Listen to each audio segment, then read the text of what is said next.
seorang suami di kota Solok, Sumatera Barat, ini diduga membunuh istrinya yang tengah mengandung 8 bulan. Seorang pria di Bekasi, Jawa Barat tega membunuh istrinya setelah sempat terlibat cekcok yang dipicu oleh faktor ekonomi. Diduga dipicu permasalahan ekonomi, pelaku tega membunuh suaminya di area perkebunan jagung. Diduga terlibat kasus korupsi pengadaan alat praktik SMK di Dinas Pendidikan Sumatera Barat. Kejaksaan Agung Saudara juga menetapkan 5 tersangka baru kasus korupsi timah 271 triliun rupiah. KPK menahan Fat El Faus Arafi, tersangka kasus dugaan korupsi pengurusan anggaran dan pengadaan Al-Quran. Ada 1,5 juta anak yang tinggal di sekitar Danau Chad kekurangan nutrisi dan makanan. Badan mereka sangat kurus dan ringkih sehingga mudah terserang penyakit. The Palestinian Health Ministry says as many as 300 people were killed after a strike on a hospital in central Gaza. Israel masih memasuki rumah sakit dan membakar lantai 2 dan 3 dengan parah. Sepasang kekasih pelaku pembuangan bayi di Pasar Kaget Tanah Tinggi, Cakung, Jakarta Timur. Polisi menangkap sepasang kekasih pelaku pembuang bayi di Pantai Cucukan, Gianyar, Bali. Santri perempuan yang menjadi korban pencabulan seorang ustadz di Pondok Salam, Purwakarta, Jawa Barat bertambah menjadi 15 orang. Biksu Wihara Purnama Mahayana yang dilaporkan menyekap 5 orang dan mencabuli 3 orang anak perempuan. Paus Fransiskus menyatakan kesedihan mendalam bagi ratusan ribu korban pelecehan seksual oleh para pastor di Prancis. Seorang manajer toko di Serang, Banten justru diduga melakukan penggelapan uang toko hingga miliaran rupiah. Diketahui pelaku menggunakan uang tersebut untuk berfoya-foya. Reziri Surabaya, Jawa Timur berinisial WK ditangkap polisi karena diduga melakukan penipuan investasi bodong dengan modus menggunakan mesin robot trading. Pembalakan liar dalam hutan alam gambut masih terus berlangsung di Kabupaten Muaro, Jambi. Nyawa seorang polisi melayang di tangan sang istri akibat kecanduan judi online. Dalam 3 bulan saja perputaran uang judi online di Indonesia mencapai 100 triliun rupiah. Ketika keduanya terlibat pertikaian karena sang istri kesal, pelaku sering menghabiskan uang karena kecanduan judi online. Diduga terjerat hutang untuk judi online, seorang pria di kota Semarang nekat mengakhiri hidup. Akhir-akhir ini, dunia sosial kita disibukkan oleh berita-berita tentang perilaku kejahatan manusia, mulai dari pembunuhan, penyiksaan, pembantaian, genosida, korupsi yang tidak ada habis-habisnya di kalangan pemerintah, keserakahan, pengeksploitasian sumber daya alam, menghancurkan tatanan, hutan-hutan yang hijau menjadi gersang karena tambang, pemanasan global, krisis iklim, agama dijadikan mainan untuk memperoleh kekuasaan, pemerkosaan, kekerasan seksual, perjudian, pencurian, penipuan, nafsu birahi yang tidak terelakkan. Semua hal-hal yang dikaitkan dengan sifat setan, semua seperti diambil alih oleh manusia yang mengagungkan akal. Sepertinya manusia melebihi apa yang bisa diperbuat oleh setan. Dan mungkin sekarang manusia seperti menjadi kejahatan itu sendiri. Manusia adalah malapetaka bagi dirinya sendiri. Dan dari semua kejahatan dan kegilaan yang menyata di kehidupan kita jadi bertanya-tanya, apa kemanusiaan hanya tinggal kenangan dalam kitab-kitab agama? Apa penciptaan manusia memang suatu kesalahan pada asalnya? Atau memang semengerikan dan semenjijikan itu makhluk yang bernama manusia?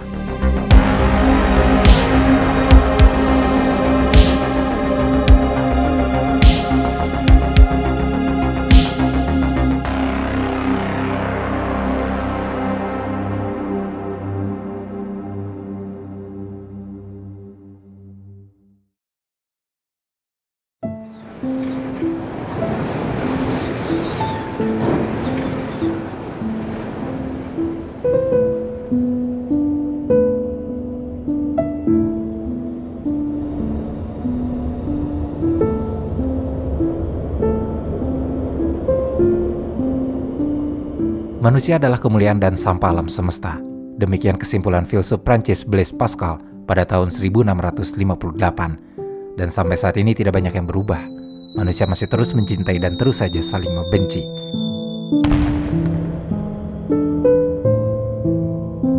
Manusia masih mengeluarkan tangannya pada kemanusiaan dengan terus menerorkan senjatanya pada setiap kepala-kepala manusia. Kita tentu memahami jika seseorang menyerang sebagai pembalasan atau membela diri. Namun, ketika seseorang menyakiti orang yang tidak bersalah, kita bertanya-tanya, bagaimana bisa? Ketika berbicara tentang tindak kejahatan, kita selalu bernaung pada aturan, etika, dan moral. Dalam aturan, paling tidak kejahatan sering diartikan sebagai perilaku pelanggaran aturan hukum. Akibatnya seseorang dapat dijerat hukum. Dalam perspektif hukum, perilaku kejahatan terkesan aktif. Dalam perspektif moral, perilaku seseorang dapat disebut sebagai kejahatan hanya jika memiliki 2 faktor. 1. Mens rea, atau adanya niatan untuk melakukan kejahatan. 2. Actus reus, yang mana perilaku kejahatan terlaksana tanpa paksaan dari orang lain. Dari segi pelaksanaannya, kejahatan bisa dibagi menjadi kejahatan terorganisir yang memiliki sistem dan perencanaan serta keahlian dalam melakukan kejahatan. Yang tidak terorganisir, kejahatan yang dilakukan tanpa perencanaan dan dilakukan oleh orang yang belum punya keahlian khusus atau amatir. Berdasarkan data Pusiknas Polri, sejak tanggal 1 Januari sampai 17 Mei pada tahun 2024 saja, sudah ada 140.335 kejahatan yang terjadi di Indonesia. Jenis kejahatan yang paling banyak ada pada bentuk pencurian. Untuk pembunuhan sendiri, dalam data itu tercatat pada 4 tahun terakhir sudah lebih dari 3.000 kasus yang diungkap oleh kepolisian. Dan dalam kasus pembunuhan itu, pelaku dan korban justru saling mengenal. Pada hari Jumat di tanggal 3 Mei di tahun 2024, di Dusun Sindang Jaya, Desa Cisontrol, Kecamatan Rancah, Kabupaten Ciamis, Jawa Barat, ada seorang suami yang diduga depresi, membunuh istrinya dan potongan dagingnya dibawa-bawa dan ditawarkan kepada tetangga. Beberapa hari kemudian, tepatnya pada hari Senin, tanggal 13 Mei tahun 2024, di Kampung Cilandak, Desa Sekarsari, Kecamatan Kalibunder, Sukabumi, seorang anak yang kesal karena sering dimarahi, memutuskan untuk membunuh ibu kandungnya dengan garpu tanah. Setelah sehari melakukan pembunuhan, sang anak yang bernama Rahmat dengan membawa uang 300.000 datang ke teman yang bernama Fahrudin dan meminta untuk membunuhnya. Rahmat minta dibunuh karena merasa bersalah telah membunuh ibunya. Pada tanggal 9 Juni tahun 2024 lalu, di Mojokerto, ada seorang istri yang berprofesi polwan membakar suaminya yang juga berprofesi polisi. Pembakaran ini diduga karena sang istri frustasi karena uang belanjanya selalu dipakai oleh suami untuk main judi online.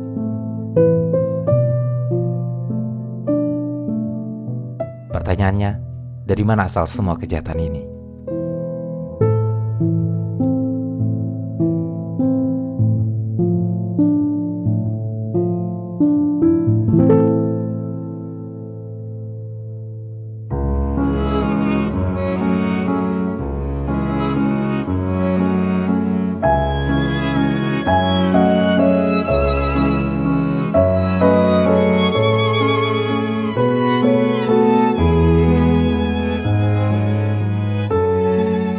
Dari beberapa kasus pembunuhan yang telah disebutkan, ada banyak faktor yang membuat manusia-manusia tersebut memutuskan untuk melakukan pembunuhan.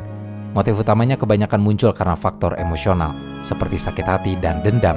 Dalam dunia kriminologi, ada teori rational choice theory atau teori pilihan rasional, yang menjabarkan beberapa faktor yang membuat seseorang mau menjadi pembunuh atau termotivasi melakukan pembunuhan. Faktor utamanya tentunya adalah materi dan perhitungan untung rugi. Dalam hal ini, untung rugi tidak selalu berkaitan dengan uang, tapi bisa berkaitan dengan banyak hal, seperti misalnya kebebasan, rasa senang, dan kepuasan. Hal-hal seperti ini dalam rational choice theory menjadi daya tarik yang sangat kuat untuk mau melakukan pembunuhan. Faktor kedua adalah emosi. Emosi seperti kita ketahui dan sering kita rasakan sendiri, bahwa emosi kerap kali bersifat dinamis naik dan turun. Untuk itu emosi secara psikologis berperan besar dalam memotivasi seseorang untuk melakukan pembunuhan. Seseorang yang memiliki rasa dendam, kondisi jiwanya seringkali tidak stabil. Mereka merasa sakit hati, kecewa, marah, dan tidak mampu menerima dan memaafkan perlakuan buruk dari orang lain. Emosi inilah yang bisa menjadi pembangkit mengapa seseorang mau menjadi pembunuh. Faktor ketiga, seseorang melakukan pembunuhan karena merasa dirinya mampu. Dan faktor keempat, adanya suatu kuasa. Seseorang yang memiliki kekuasaan tertentu secara psikologis merasa mampu untuk menghilangkan segala jejak perbuatannya agar terhindar dari jerat pidana. Untuk faktor kuasa, tentu kita sering menemuinya dalam kasus-kasus yang melibatkan aparat negara.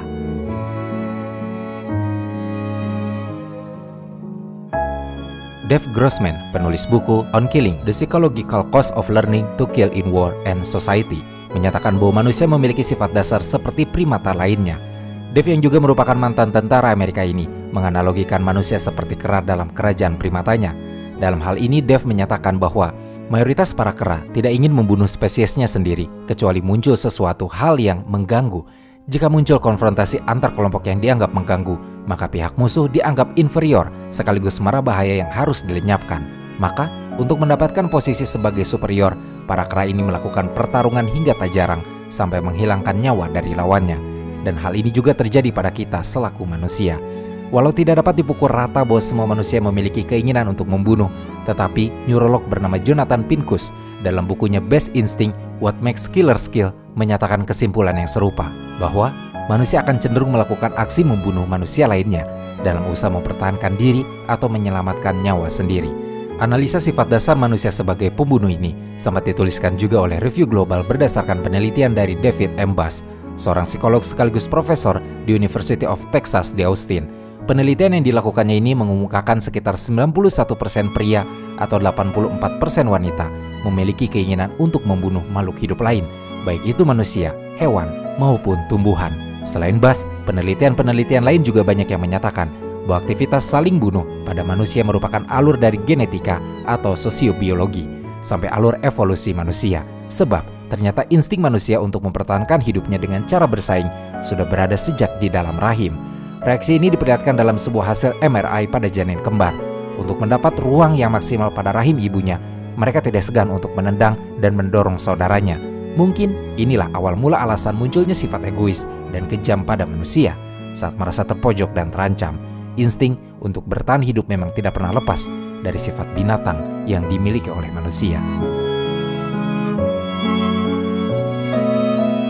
Berbicara mengenai kehidupan di tingkat kebinatangan, hukum alam menggambarkan bahwa kehidupan baru berjalan ketika hewan sudah saling memangsa. Bahaya untuk dimangsa oleh predator lain yang lebih dominan akan selalu mengancam dari menit ke menit. Siklus kehidupan tersebut dapat kita samakan saat manusia ada dalam peperangan. Berbicara tentang perang dalam kacamata normal kita, itu harus selalu tentang bencana. Namun sialnya dalam dunia internasional, bencana dalam peperangan terkadang dimuliakan dan bahkan dirayakan. Dalam perang ada sesuatu kekomplekan, di sana mengandung banyak sisi, unsur, definisi, dan varian. Perang dapat dilihat dari dua sisi, yakni positif dan negatif, yang bergantung pada dampak, frekuensi, skala, motivasi, dan tren perkembangan yang lahir kemudian setelah peperangan. Namun di luar itu, pada dasarnya dampak yang dihasilkan oleh perang adalah selalu negatif seperti rusaknya tatanan sosial ekonomi, lahirnya trauma jangka panjang, kelaparan, malnutrisi pada anak-anak, disabilitas, dan juga timbulnya berbagai penyakit. Dan semua peperangan yang ada dalam buku sejarah kita, semua membuktikan hal ini. Namun manusia dengan akalnya selalu mencari pembenaran akan suatu peperangan. Immanuel Kant, filsuf besar Jerman, bahkan menyatakan bahwa tendensi perang telah tertanam dalam kodrat manusia. Dan Kant bahkan menyatakan bahwa perang perlu dianggap mulia, karena perang dalam pandangan Kant mendorong manusia ke arah nilai luhur seperti perdamaian, menjaga martabat, dan juga tidak mementingkan diri sendiri. Sejalan dengan itu, Jean-Paul Sartre, filsuf eksistensialis kenamaan dari Prancis, menganggap tindakan perang sebagai pilihan bebas manusia. Sebab itu lahir dari otak manusia. Perang adalah suatu insting manusia terutama dalam keadaan terancam. Dalam perang, manusia memang tidak jauh berbeda dengan binatang. Segala kecenderungan kontradiktifnya dilakukan secara bersamaan. Perang menggambarkan kemanusiaan dalam bentuk terburuknya, di mana semua kecerdikan, energi, dan kapasitas manusia ditunjukkan untuk saling membunuh sesama. Dalam perang semua seolah menjadi dibolehkan. Perampasan, pemerkosaan, penahanan, bahkan tidak sedikit kasus-kasus yang menunjukkan para tahanan perang yang mana adalah sesama manusia dijadikan bahan uji coba ilmu pengetahuan. Seperti misalnya Unit 731 milik Jepang, Unit 51 milik Amerika, dan kamp konsentrasi Nazi adalah beberapa contoh tempat eksperimen ilegal yang membuat para tahanan menjadi objek uji cobanya. Perang memang selalu mengerikan. Perang adalah kekejaman, kata William Tecumseh Sherman yang terkenal, dan tidak ada yang dapat menyempurnakannya. Setiap upaya untuk menggali prinsip-prinsip moral untuk perang tampaknya tidak hanya ditakdirkan gagal, tetapi juga menyimpang secara moral. Tidak ada aturan untuk perang sebagaimana tidak ada aturan untuk pembunuhan atau pemerkosaan.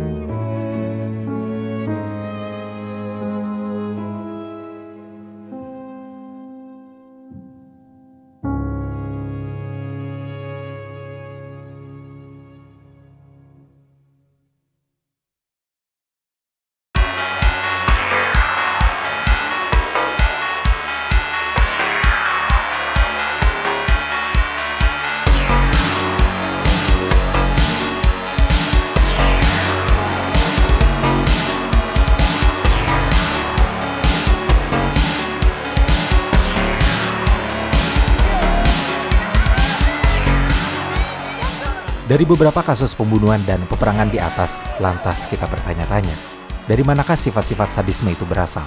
Beberapa orang berspekulasi bahwa sadisme adalah adaptasi yang membantu kita menyembelih hewan saat berburu.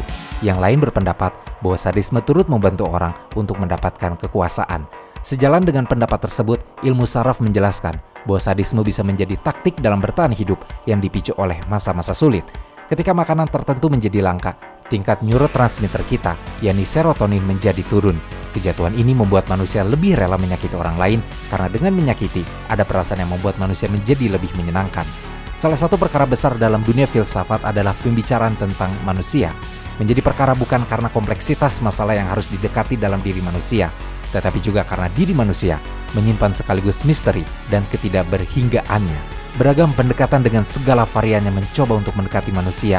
Mega proyek yang dikerjakan oleh kaum modernis dengan memberikan tekanan pada esensi manusia rupanya tidak cukup untuk menguraikan dan membahasakan perihal perilaku manusia itu sendiri. Perdebatan dalam hal hakikat manusia itu baik atau jahat menjadi perdebatan yang tidak selesai sampai hari ini. Beberapa orang menyatakan pada dasarnya setiap manusia itu baik. Namun ternyata persepsi tersebut adalah persepsi yang keliru. Sebab pada dasarnya setiap manusia hidup mengikuti nalurinya, yakni bagaimana cara agar dia bisa terus bertahan hidup. Thomas Hobbes adalah orang yang pertama kali dalam sejarah yang menyatakan bahwa pada kodratnya setiap manusia adalah sederajat. Melalui idenya, Hobbes menggambarkan bahwa manusia adalah sepenuhnya bebas, termasuk untuk saling merugikan dan mencari keuntungan. Konsekuensi dari ide Hobbes adalah bahwa tidak ada pemimpin karena tidak ada seorang manusia pun yang berada lebih tinggi dari yang lainnya. Kesimpulan dari pengandaian Hobbes menimbulkan keadaan lawless stage, kondisi tanpa hukum. Kondisi ini menyebabkan bellum omnium contra omnes, atau perang semua atas semua, dan bahwa untuk bertahan hidup manusia dapat mengalahkan sesamanya. Terminologi Hobbes ini sering disalahartikan sebagai ungkapan skeptis terhadap proposisi politik sehingga mengingkari konsekuensi dari kondisi yang digambarkan. Walau secara normatif kalimat tersebut mampu memancing perdebatan moral dan immoral, namun kenyataan bahwa manusia dapat memangsa manusia lain tidak dapat terbantahkan. Jean-Jacques Rousseau, seorang revolusioner romantik Prancis, dalam bahasa utamanya tentang kontrak sosial, berusaha mengurai kondisi kodrati manusia.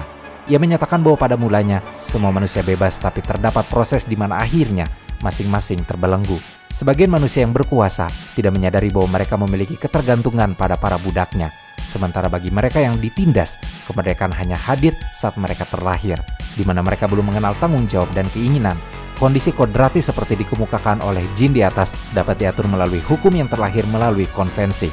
Sebelum melangkah jauh menuju kontrak sosial, masyarakat harus mengakui keberadaan si kuat dan si budak. Hubungan keduanya akan selalu dalam proses dominasi dan perlawanan yang menimbulkan konsekuensi tidak adanya kemungkinan hak untuk pemenang. Baik pihak tuan dan budak akan saling menguasai seperti dikemukakan oleh Thomas Hobbes, seperti homo homini lupus, yang berarti manusia adalah serigala bagi sesamanya. Karena itu, Jean menyarankan masyarakat untuk menengok kembali pada konvensi Societas yang pertama. Individu dalam masyarakat sebaiknya berusaha membangun asosiasi di mana ada kepemilikan bersama dan organ politik yang mencakup hukum serta kehendak bersama. Kontrak sosial pada akhirnya menjadi hukum bagi seluruh kepentingan di dalam masyarakat. Kontrak tersebut bersifat terbuka, sekaligus instrumen bagi kebersamaan manusia.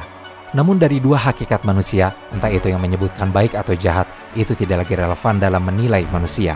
Sebab menurut Sartre, dalam bukunya yang berjudul Being and Nothingness, menyebutkan bahwa hakikat manusia tidak bisa dijelaskan seperti halnya hakikat benda-benda. Manusia bebas menentukan dirinya, namun kebebasan itu adalah kutukan dari makhluk yang bernama manusia. Sebab melalui kebebasannya, manusia dituntut untuk bertanggung jawab. Dan karena kebebasannya yang bisa melakukan apa saja, manusia dihadapkan pada pilihan. Pilihan ini sesungguhnya yang membuat manusia merasa sendirian. Melalui kebebasannya inilah, hanya manusia yang bisa melakukan hal-hal yang di luar manusiawi manusia. Apapun ketidakmanusiaan yang dilakukan manusia, sebiadab apapun yang dilakukan manusia, itu tetaplah tindakan manusia. Sebab hanya manusia yang bisa melakukan hal tersebut. Binatang lain tidak bisa.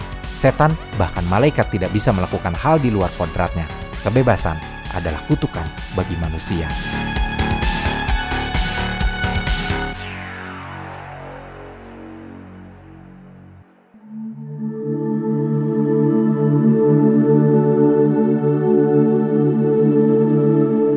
Alias Canetti dalam bukunya yang berjudul Crowds and Power yang terbit pada tahun 1960 menegaskan bahwa manusia secara fitrahnya memiliki kodrat hewani. Alasan inilah yang menyebabkan manusia keluar dari aspek politik, ekonomi, budaya, dan agama lalu keluar dan berkumpul menjadi massa. Bentuk terendah dari penyelamatan diri adalah dengan berkumpul. Bagi Elias, ini merupakan insting alamiah. Pergumulan itu bisa berdampak positif pun sebaliknya. Objeknya bermacam-macam, tergantung visi yang diusung kembangkan. Kebijakan bisa menjadi bulan-bulanan masa ketika tidak sesuai dalam praktiknya. Ketika filsafat tradisional berbicara tentang kebersamaan, Elias Canetti melihat bahwa kebersamaan itulah yang menjadi dasar manusia menciptakan massa. Massa juga dipicu atas kekuasaan tertentu. Indonesia sudah beberapa kali terjadi massa yang besar dan menyisakan korban. Massa yang menegakkan perspektif kebenarannya sendiri menjadi beringas dan buas dalam merespon hal yang salah dalam kacamata mereka. Keinginan selalu berjalan mendahului pemikiran. Elias dalam hal ini ingin menampilkan apa yang ada di dalam diri manusia yang paling dalam, yakni insting alamiah kebinatangan. Tidak peduli jika manusia sudah mencapai peradaban dan pengetahuan yang luhur, namun masih saja secara sosiologis manusia tetap melakukan kekerasan terhadap manusia yang lain. Bagaimana dengan suara hati? Elias melihat suara hati sebagai bentuk kesadaran sengatan untuk memutuskan sesuatu. Dengan kata lain, manusia memiliki hak atas dirinya sendiri sampai pada batas tertentu. Namun tetap kejahatan juga dapat dimungkinkan karena suatu situasi dan keadaan. Di negara Indonesia misalnya, dengan hukum yang tidak tegak seutuhnya, setiap kejahatan bisa seenaknya lolos dari segala konsekuensi dan membuat itu menjadi pengulangan yang mematikan. Mulai dari kejahatan yang tidak selesai pada kasus pembantaian Madiun tahun 1948, kemudian terjadi kembali pada genosida orang-orang kiri pada tahun 1965 di seluruh Jawa dan Bali. Dan ketika kasus 1965 tidak pernah selesai dan selalu buram, tidak heran kejadian serupa pun terulang pada penculikan aktivis pada tahun 1998. Dan semua tindak kejahatan dalam menghilangkan ribuan nyawa ini memiliki benang merah yang sama, yakni bertujuan hanya karena untuk menjaga nafsu kekuasaan. Pertanyaannya, apakah kekuasaan harus selalu mengorbankan nyawa manusia? Untuk menjawab itu, Sigmund Freud dalam perspektif psikoanalisanya memiliki pandangan tersendiri tentang apa yang menjadi manusia melakukan tindak kejahatan. Bagi Freud, ketidakseimbangan hubungan antara id, ego, dan superego membuat manusia lemah dan akibatnya lebih mungkin melakukan perilaku menyimpang atau kejahatan. Freud menyatakan bahwa penyimpangan dihasilkan dari rasa bersalah yang berlebihan sebagai akibat dari superego yang berlebihan. Orang dengan superego yang berlebihan akan dapat merasa bersalah tanpa alasan dan ingin dihukum. Cara yang dilakukannya untuk menghadapi rasa bersalah justru dengan melakukan kejahatan. Kejahatan dilakukan untuk meredakan superego karena mereka secara tidak sadar sebenarnya menginginkan hukuman untuk menghilangkan rasa bersalah. Selain itu, Freud juga menjelaskan kejahatan dari prinsip kesenangan. Manusia memiliki dasar biologis yang sifatnya mendesak dan bekerja untuk meraih kepuasan. Di dalamnya termasuk keinginan untuk makanan, seks, dan kelangsungan hidup yang dikelola oleh id. Freud percaya bahwa jika ini tidak bisa diperoleh secara legal atau sesuai dengan aturan sosial, maka manusia secara naluriah akan mencoba untuk melakukannya secara ilegal. Sebenarnya pemahaman moral tentang benar dan salah yang telah ditanamkan sejak masa kanak-kanak harusnya bisa bekerja sebagai superego yang mengimbangi dan mengontrol id. Namun, jika pemahaman moral kurang dan superego tidak berkembang dengan sempurna, akibatnya manusia dapat tumbuh menjadi individu yang kurang mampu mengontrol dorongan id, serta mau melakukan apa saja untuk meraih apa yang dibutuhkannya. Untuk itu, Freud menyatakan bahwa kejahatan yang dilakukan manusia bukanlah hasil dari kepribadian kriminal, tapi dari kelemahan ego. Ego yang lemah inilah yang membuat manusia rentan untuk melakukan kejahatan. Dalam hal ini tentu kita melihat ada sikap psikopat, dan memang benar, psikopat memang dapat berkembang di dunia yang tidak stabil dan kompetitif. Dan jika kita mau jujur, dalam pekerjaan terlebih orang-orang yang hidup di kota-kota besar pasti memiliki pengalaman-pengalaman hidup yang membuat dirinya memilih untuk hidup masing-masing. Perasaan mementingkan diri sendiri pun menjadi meningkat. Kita menjadi disibukkan dengan kerja-kerja yang memfokuskan kita untuk dapat memperoleh kenyamanan bagi diri kita sendiri dan keluarga. Dan dalam prosesnya, terkadang kita menjadi sadis dan mengorbankan orang lain. Dalam dunia yang kapitalistik, semua orang didorong menjadi manipulator ulung. Dalam dunia yang kapitalistik, manusia menjadi impulsif dalam meraih keuntungan-keuntungan jangka pendek. Tapi bagaimana jika saya sampaikan, bukan hanya kita yang menjadi psikopat, tapi budaya kita, peradaban kita yang sudah lebih dulu mengidap sosiopat.